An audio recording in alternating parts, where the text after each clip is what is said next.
ये कहानी है एक ऐसी प्रेम की जो जीवन और मृत्यु के परे है। ये कहानी है एक ऐसी नारी के साहस की जिसने अपने पति के प्राणों के लिए यमराज से भी तर्क किया। ये कहानी है सत्यवान और सावित्री की, जिसके नाम आज भी पतिव्रता स्त्री के रूप में सम्मान से लिए जाते हैं। ज्येष्ठ मास की अमावस्या को उत्तर भारत और पूर्णिमा को दक्षिण भारत की सुहागिन महिलाओं द्वारा वट सावित्री व्रत का पर्व मनाया जाता है। कहा जाता है कि वट वृक्ष की जड़ों में भगवान ब्रह्मा, तने में भगवान विष्णु, डालियां एवं पत्तों में भगवान शिव का निवास स्थान माना जाता है। इस व्रत में महिलाएं वट वृक्ष की पूजा करती हैं। सती सावित्री की कथा सुनने एवं वाचन करने से सौभाग्यवती महिलाओं की अखंड सौभाग्य की कामना पूरी होती है। तो आइए जानते हैं कि क्या है सावित्री और सत्यवान की कथा। तो दोस्तों, स्वागत है आपका मेरे इस YouTube चैनल में, जिसका नाम है इंस्पिरेशनल एंड मोटिवेशनल। कथा के अनुसार मद्र नामक एक देश पर अश्वपति नाम का राजा राज्य करता था। उसकी कोई संतान नहीं थी, जिस कारण वह दुखी रहता था। उनके राज्य में एक ऋषि महात्मा आए हुए थे। राजा ने उनका आदर सत्कार किया और भोजन ग्रहण करवाया। ऋषि महात्मा ने राजा से पूछा, हे राजन, तुम्हारे पास सब कुछ होते हुए भी तुम दुखी क्यों हो? इस पर राजा ने कहा, मेरे पास सब कुछ तो है, लेकिन मेरी कोई भी संतान नहीं है। राजा की बात सुनकर ऋषि ने कहा कि तुम और तुम्हारी पत्नी दोनों देवी सावित्री का व्रत करो। ऋषि के बताए अनुसार राजा और उनकी पत्नी ने इस व्रत को किया। उन्होंने संतान की प्राप्ति के लिए मंत्रोच्चारण के साथ प्रतिदिन 1 लाख आहुतियां दी। 18 वर्षों तक यह कर्म जारी रहा। उनकी भक्ति से प्रसन्न होकर देवी सावित्री ने उन्हें सुंदर पुत्री होने का वरदान दिया। 9 महीने बाद ही राजा की पत्नी ने एक सुंदर कन्या को जन्म दिया। राजा ने अपनी कन्या का नाम सावित्री रखा। कन्या बड़ी होकर बेहद रूपवान हुई। योग्य वर न मिलने की वजह से सावित्री के पिता दुखी थे। उन्होंने कन्या को स्वयं वर तलाशने भेजा। सावित्री तपोवन में भटकने लगी। वहाँ साल्व देश के राजा धूम्रसेन रहते थे, क्योंकि उनका राज्य किसी ने छीन लिया था। उनके पुत्र सत्यवान को देखकर सावित्री ने पति के रूप में उनका वरण किया। ऋषि राज नारद को जब यह बात पता चली तो वह राजा अश्वपति के पास पहुँचे और कहा कि हे राजन, ये क्या कर रहे हैं आप? सत्यवान गुणवान है, धर्मात्मा है और बलवान भी है, पर उसकी आयु बहुत छोटी है। वह अल्पायु है। 1 वर्ष के बाद ही उसकी मृत्यु हो जाएगी। ऋषि राज नारद की बात सुनकर अश्वपति घोर चिंता में डूब गए। सावित्री ने उनसे कारण पूछा तो राजा ने कहा कि पुत्री, तुमने जिस राजकुमार को अपने वर के रूप में चुना है वह अल्पायु है। तुम्हें किसी और को अपना जीवन साथी बनाना चाहिए।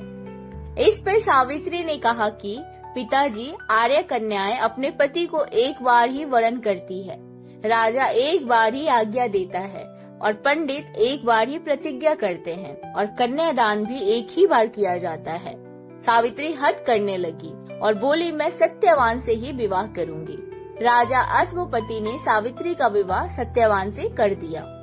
सावित्री अपने ससुराल पहुंचते ही सास ससुर की सेवा करने लगी। समय बीतता चला गया। नारद मुनि ने सावित्री को पहले ही सत्यवान की मृत्यु के दिन के बारे में बता दिया था। वह दिन जैसे जैसे करीब आने लगा, सावित्री अधीर होने लगी। उन्होंने 3 दिन पहले से ही उपवास शुरू कर दिया। नारद मुनि द्वारा कथित निश्चित तिथि पर पितरों का पूजन किया। हर दिन की तरह सत्यवान उस दिन भी लकड़ी काटने जंगल चले गए। साथ में सावित्री भी गई। जंगल में पहुंचकर सत्यवान लकड़ी काटने के लिए एक पेड़ पर चढ़ गए। तभी उसके सिर में तेज दर्द होने लगा। दर्द से व्याकुल सत्यवान पेड़ से नीचे उतर गए। सावित्री अपना भविष्य समझ गई। सत्यवान के सिर को गोद में रखकर सावित्री सत्यवान का सिर सहलाने लगी। तभी वहाँ यमराज आ गए और सत्यवान के प्राण लेकर अपने साथ लेकर जाने लगे। सावित्री भी यमराज के पीछे चल पड़ी। यमराज के मना करने पर सावित्री नहीं मानी। सावित्री बोली, जहाँ मेरे पति जाएंगे मैं भी वहीं जाऊंगी। सावित्री की निष्ठा और पति प्रायणता देख यमराज ने कहा कि देवी, आप धन्य हैं। सत्यवान को छोड़कर यमराज ने सावित्री से 3 वरदान मांगने को कहा। सावित्री ने इस अवसर का लाभ उठाया। पहला वर मांगा कि सास ससुर की आंखों को रोशनी मिल जाए। यमराज ने कहा रोशनी लौट आएगी, जाओ अब लौट जाओ। इसके बाद भी सावित्री यमराज का पीछा करती रही। यमराज ने कहा तुम चली जाओ। सावित्री ने कहा मुझे अपने पति के पीछे पीछे चलने में कोई दिक्कत नहीं है, पति के पीछे चलना तो मेरा कर्तव्य है। सावित्री की यह बात सुनकर यमराज ने कहा एक और वर मांग सकती हो। सावित्री ने दूसरा वर मांगा, ससुर का राज्य छीन गया है, उसे पुनः वापस दिला दे। यमराज ने वरदान दे दिया, कहा अब तुम लौट जाओ। इसके बाद भी सावित्री उनके पीछे पीछे चलती रही। यमराज ने कहा अच्छा चलो तीसरा वर मांग लो। सावित्री ने कहा कि मुझे 100 संतान चाहिए। यमराज ने ये वरदान भी दे दिया। बावजूद वह यमराज के पीछे चलती रही। यमराज ने पुनः टोका, अब तो चली जाओ। सावित्री ने यमराज से कहा मैं एक पतिव्रता पत्नी हूँ, आपने मुझे पुत्रवती होने का आशीर्वाद दिया है। यमराज समझ गए। उन्होंने अंततः सत्यवान के प्राण छोड़ दिए।